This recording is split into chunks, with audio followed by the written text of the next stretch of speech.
Today's video is brought to you by Exter. Exter focus mostly on high-end wallets and card holders.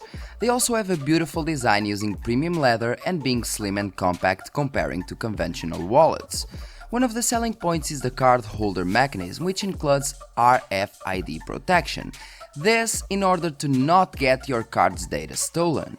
You can use up to 5 cards and you can make them pop out by simply pressing the switch in the bottom left of the wallet, which can also be used to simply get your dog curious. Buy an Exter wallet and protect your data and money with style. Use the referral link and the discount code in the description and get 15% direct discount in your buy.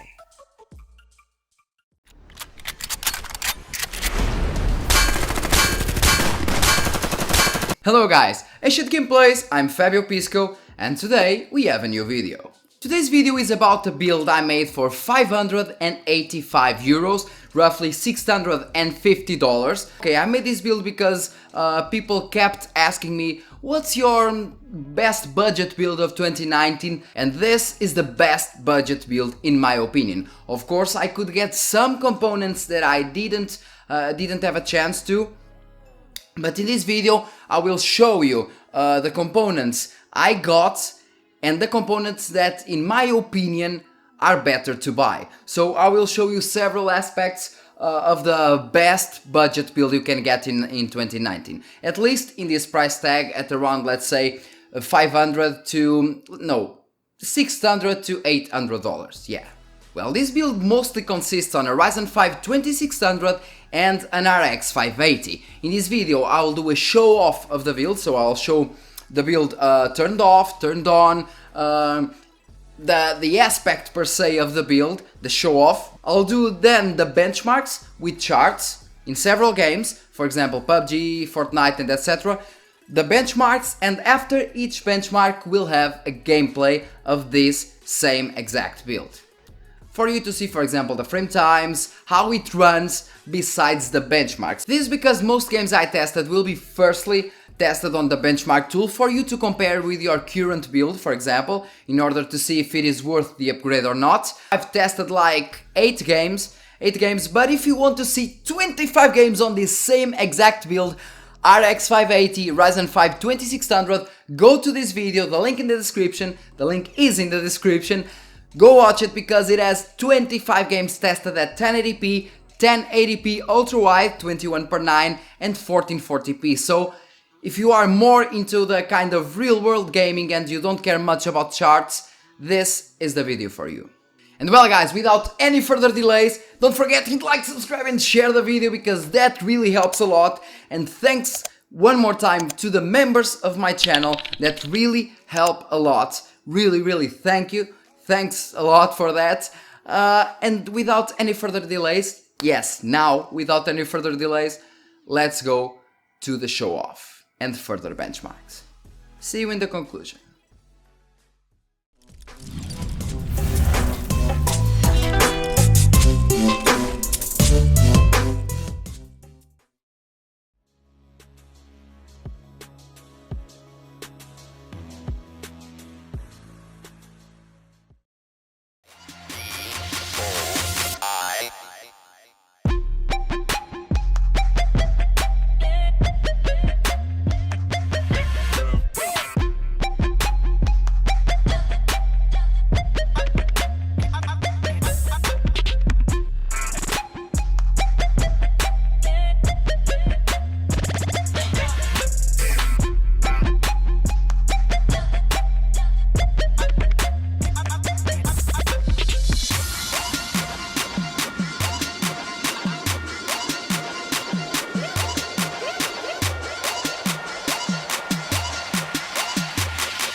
And this is the build I bought part by part. Some of them were bought second hand like the CPU, RAMs and GPU, but still with warranty. The rest of the parts were bought brand new in store. And this is the build I advise buying, at least for now. These are the prices for a brand new system, including some really good ARGB fans for your case and a decent 650 watts PSU. The only way to make it cheaper by around, let's say, $100 without losing much performance is to cut in some departments, like getting a micro ATX motherboard, a cheaper case and a cheaper fan kit.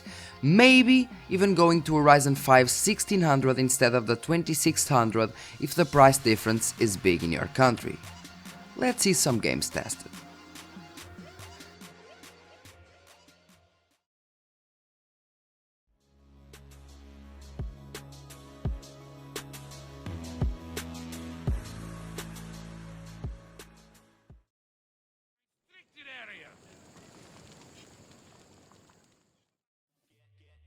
The first game tested today is Assassin's Creed Odyssey using medium and high preset settings.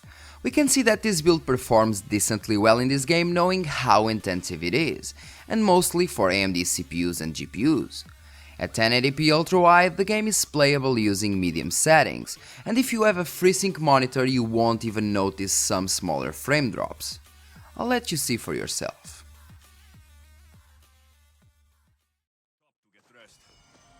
I'm not going to get caught without armor twice today. Walking the road to Sami without armor is just asking for trouble.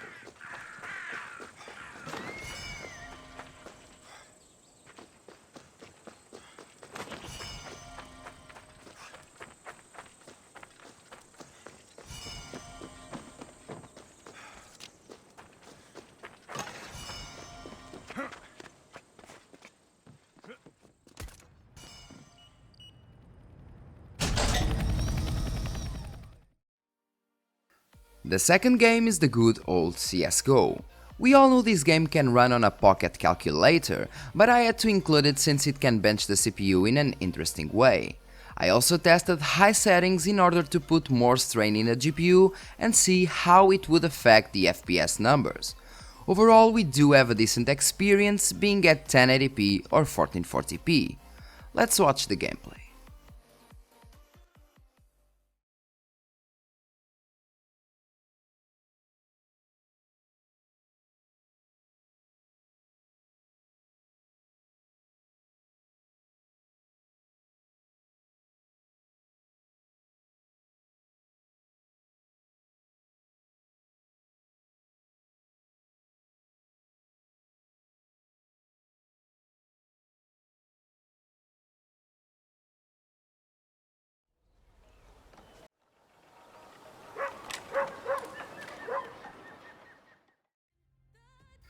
Now with Farcry New Dawn. I know that Far Cry 5 wasn't heavy at all, and knowing this should have been a Far Cry 5 DLC, I guess it couldn't be that heavy. Well, here I used ultra and medium setting presets, and it can be seen that even at ultra settings the results are not that bad.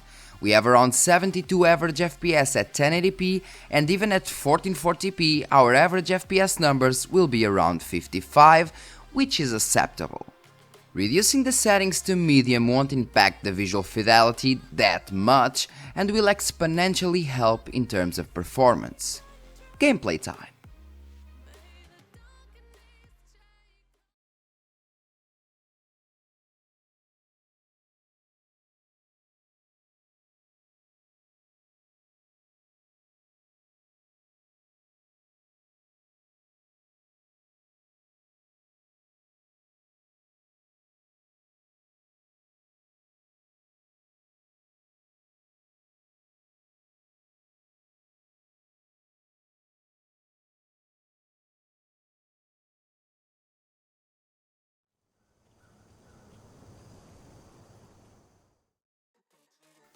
Now with Rainbow Six Siege.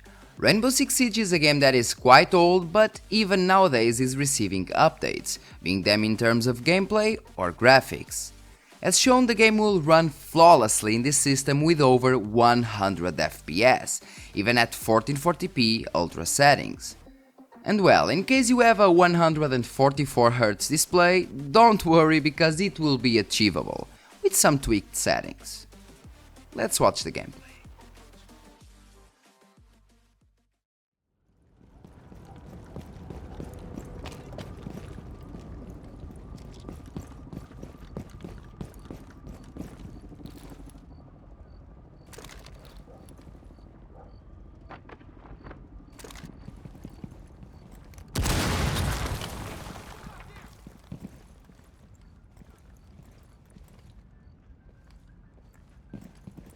Shit! Eyes on the...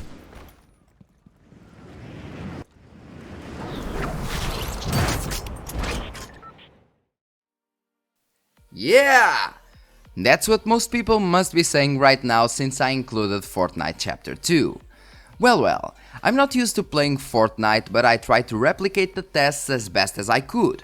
Unlike the previous games, we can see that Fortnite takes a massive FPS hit going from 1080p to 1080p ultra-wide. I guess that may be due, for example, to having a bigger map with players constantly moving, I guess. But it still maintains over 70 average FPS at 1440p high settings, which in my opinion is pretty damn good. To gameplay we go.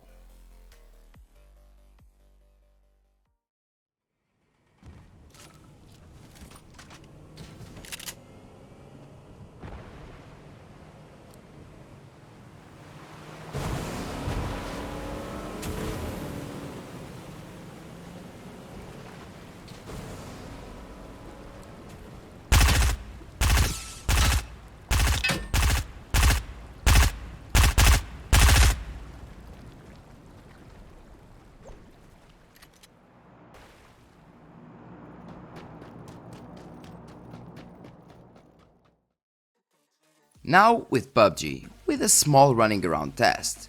The preset settings tested were high and ultra.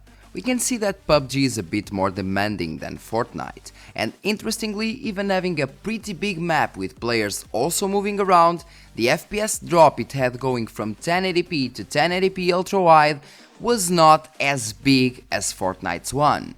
Using ultra settings and 1080p is pretty fine if you want constant 60 FPS, but if you go to a higher resolution, it is advised to use high settings instead of the ultra ones.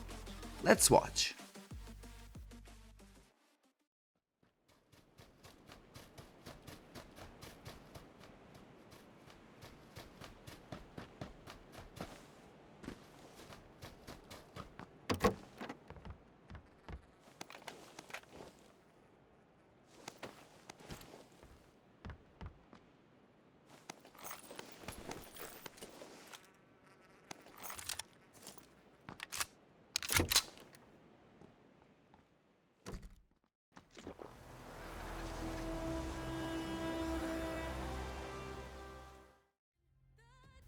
The last game tested in this build is The Witcher 3. Every time I look at the release date of The Witcher 3, I get amazed on how a 2015 game can look as good as this one without any kind of mods. In terms of performance, I tested high and ultra settings in a fair part of Lilac and Gooseberry's mission in the beginning of the game. We can see that the game takes a massive FPS hit going from high settings to ultra, but this build can still play it at 1080p. At 1080p ultra-wide and above, you'll have difficulties maintaining 60 FPS at ultra settings, but once you reduce the settings to high, this build will handle it pretty fine in most scenarios, even at 1440p. Let's see the gameplay.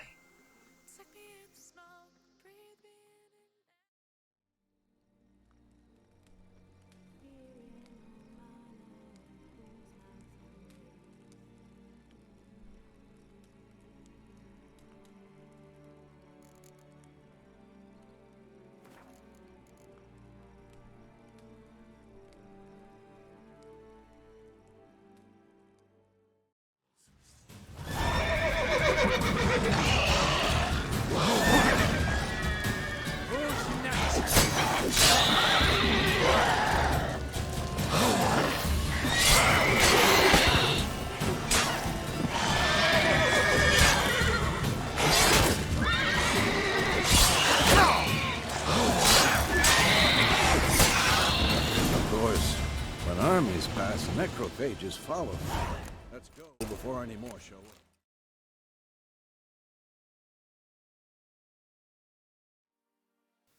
The last test of today is Cinebench. This time I decided to include Cinebench R15 and Cinebench R20, since they are the most utilized versions. This test is here in case you want to benchmark your current CPU and see how far below or above in terms of performance your CPU is. Without much more to say, let's jump to the conclusion. And well guys, as could be seen, this build is perfectly capable of 1080p 60fps ultra in most games. Not all the games, but in most games. RX 580 is perfectly capable to run at 1080p ultra 60fps in most of the games, 90% of the games. And well, as you've seen before on the build show off part, I did put the prices for both Portugal, on my advised build of course, for both Portugal, for new parts, for both Portugal and the United States of America. So in Portugal I used PC VEGA, and for USA, United States of America, I used Newegg, which seems to be the best case scenario in terms of online buying, taking off for example the Micro Center, which has some good prices in some things, but from what I've seen, in some things Micro Center is cheaper, in some other things Newegg is cheaper, so I just decided to put things in Newegg. And as you've seen, $800 for this build, which seems pretty good to me in terms of the prices comparatively. In Portugal around 700 euros or a bit more, but seems pretty fair to me for what it can do. And after that you can simply just buy a new GPU later, and in most cases, in like 90% of the cases, you won't be GPU bottlenecked unless you buy something, for example, at an RTX 2018 level, let's say an RX 570 XT, something around that level. In that way you'll be bottlenecked, but lower than that you'll be more than fine. So I think it is a pretty good deal for that price. But still, people need to know one thing, and people need to know that there are some parts that are worth getting in second hand. They are worth. For example, I got some parts in second hand, for example like the GPU, CPU and RAMs, and those parts were fundamental to make the build cheaper. And I did got those parts still with warranty and invoice, of course. So if I have some problem within, let's say a year, yes, I can activate the warranty. So I don't see any point in getting these parts new. If you want to buy a new card, for example, buy a Vega 56, or even buy a used Vega 56 or higher. If you want used cards, go for RX 580 because they are pretty cheap. For example, in the United States of America, you can get an RX 580, 8GB, for a price as low as $17. 17, not 70. 17 would be stupid. I mean $70. So $70 is crazy low for a GPU as powerful as this one.